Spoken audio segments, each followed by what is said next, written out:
ધારી તાલુકાના ખીચા અને નવા ગામને જોડતો પ્રધાનમંત્રી સડક યોજના હેઠળનો મહત્વપૂર્ણ રસ્તો છેલ્લા ઘણા વર્ષોથી બિસ્માર અને જર્જરિત હાલતમાં હોવાથી સ્થાનિકો માટે માથાના દુખાવા સમાન બની ગયો છે।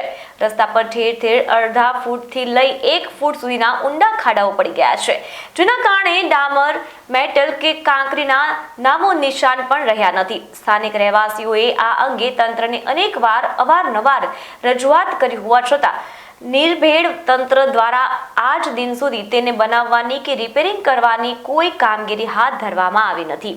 ગ્રામજનો આ રસ્તાનું સમારકામ વહેલી તકે પૂર્ણ કરે તેવી તીવ્ર માંગ ઉઠી છે। હું ફતેહગઢ ગામનો રહેવાસી ભાઈલાલભાઈ જાદવભાઈ દવે।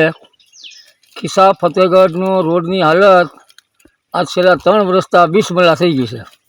અવારનવાર રજૂઆત કરતા કોઈ આ રોડમાં ધ્યાન દીધેલ નથી અને હાલે તો થીગડા મારી જાય છે, ફૂટના થીગડા મારી જાય, ગાંઠના રોદા કરી જાય છે। વાહનો ચાલકોને અને આ મુશ્કેલી પડે છે। આ અંગે તમે રજૂઆત કરી? આ અંગે રજૂઆત અમે ગ્રામજનોએ કરી છે અને અમે પણ આજે કરીએ છીએ। અને આ કેટલા સમયથી હવે કેટલા સમયમાં રોડ બને એમ છે એની ધ્યાને લઈ અને તાત્કાલિક ધોરણે આ રોડને બનાવો, ખિસ્સાથી ફતેહગઢ। અંદાજિત ખબર છે તમને કે કેટલા સમય પહેલાં બનેલો છે રોડ? આ રોડ બન્યો 7 વર્ષ થયા। 7 વર્ષથી એકવાર થીગડા મરી ગયા છે, જેમ કપડાં ફાટે ને થીગડા મરે એમ, એટલે આને હાવની હાલત બિસ્મલા કરી દીધી છે। વાહન ચાલકોને બડી મુશ્કેલી પડે છે। તો આપની એક જ રજૂઆત છે કે આ વહેલી તકે રોડ બનાવો? હા, વહેલી તકે રોડ બને, તાત્કાલિક ધોરણે રોડને બનાવો।